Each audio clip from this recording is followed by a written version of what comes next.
To the Chair of the Bangladesh Red Crescent, to the Vice Chair, Secretary General, the staff and volunteers of the National Society, and dear delegates to this strategic conference meeting, Assalamu alaikum wa rahmatullahi wa barakatuh.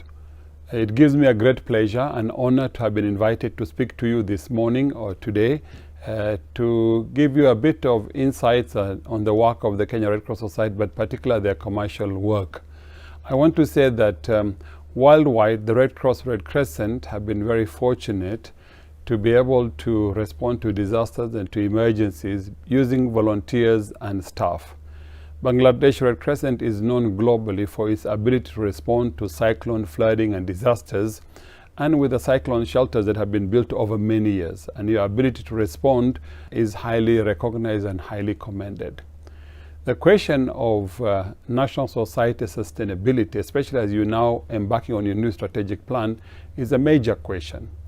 In the developing world, particularly in Asia, in Africa, the Caribbean, the Pacific, and many other regions, are largely still dependent on aid from our donors and our partners, the ICRC, the IFRC, and the partner national societies.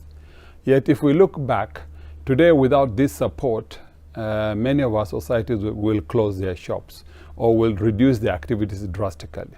Should we be in this position or not? It is my humble opinion that we can change this narrative in our respective countries, however poor our countries and societies may seem to be. I give you an example of what I know better and best. I talk about the example of Kenya Red Cross Society. Kenya Red Cross Society 20 years ago was equated to a leaking bucket. It had been mismanaged, there was corruption that was rampant in the society, and the society had a financial deficit of over $500,000 US in the year 2001. In 2001, the society was basically bankrupt. It was not able to meet its obligation, neither its humanitarian imperative, nor its financial obligations. For you to continue to do your humanitarian work, we are quite sure that today aid coming from international partners and donors, whether it's the UN, whether it's ICRC, whether it's IFRC, whether it's donor national society, this aid is shrinking. It will not continue to be the same level. It's going to be less and less because the world around us is changing. And as the world around us is changing, we must also be prepared for that change. But we must continue to deliver more services to the needy people in our countries as and when disasters strike. But also we must think differently. And in this different thinking, in the case of Kenya Red Cross, a number of years ago, we decided to invest in commercial activities that would give us money so that we can even pay our basic core cost, let alone our program cost. The big question is today in many of our societies here in Kenya and in Bangladesh and many other countries, if the aid was to stop from one day to the other, how many people will lose their jobs? How many services will you have to close because you cannot afford to run them? Should we be in this position? My humble opinion is no, we should never be in this position. We should always be prepared. The last 10, 12 years, we have invested in businesses. We have 4 businesses. Our oldest business is a hotel business. We run 3 hotels in Kenya. One is 5-star, one is 4-star, one is 3-star in 2 different towns. The brand of the company of the hotel is called Boma Hotels. You can Google them. We then established another business that is called Emergency Medical Services, or E-Plus, which is an ambulance business. We started only with 5 ambulances in 2010. But today, 10 years later, we have 130 ambulances. We're the largest private ambulance owners on the African continent. We only invested about $2 million. Today, this company is valued at close to $30 million as a value. We run commercial ambulances. We still provide free services for those who can't afford it and during accidents. But in most cases, people pay for these services through insurance businesses, through government National Hospital Insurance Fund, and through individual, family, and community membership. This business on a yearly basis bring us around $10 to $15 million gross but maybe net profit could be maybe $4 to $5 million, which is then given back to the Kenya Red Cross to run their businesses. The third business that we got into, we're in the business of training young professionals to become hoteliers and in the tourism industry. So today we started a school called BIHC, Boma International Hospitality College, only 5 years ago, and today is the leading hospitality college on the African continent. With over 600 students. And we have a partnership with the Swiss Hotel School. So we offer the students both Kenyan diploma and a Swiss diploma.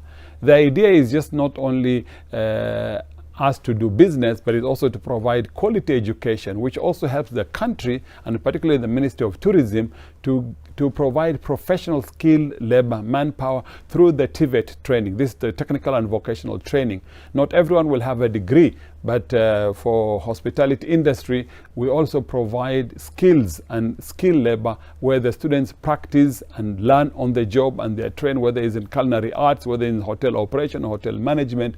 And today they are the most sought after young graduates in our school, where we offer a diploma. We have partnership with hotels in America, in the US, in Dubai, in the Gulf states, in Maldives, in Thailand, and also some in Europe and the Caribbean, where students can go and practice there to gain more experience and come back and be employed globally. So we are developing a global citizenry. The fourth business that we have established over the last many years is a commercial TV station, which is dealing with issues of young people. It's the only station in this country that addresses issues of young people. 70% plus population in Kenya on the African continent is a young population. They're below 35 years of age, and there isn't a station that talks to them about their issues and their concerns. So we established what we call Switch TV 2 years ago. Today, out of 70 plus TV stations in Kenya, this station is rated as number 7 in terms of viewership. We haven't yet made the money, but we hope sooner or later we will make this money when things change. Why am I talking about these businesses? These businesses are owned by Kenya Red Cross, set up in order to make money, to give it back to the Red Cross for its humanitarian work, to be able to pay our basic cost, but also to pay for program cost in the long run. Are we there yet? I can tell you openly, we're not there yet. 2 out of the 4 businesses are profitable today. The other 2 are struggling, but we think and we believe and we know, God willing, we will be able to turn them around sooner than later. I'm aware that you have a 500-bed hospital in your capital. You have other smaller health facilities in other parts of the country.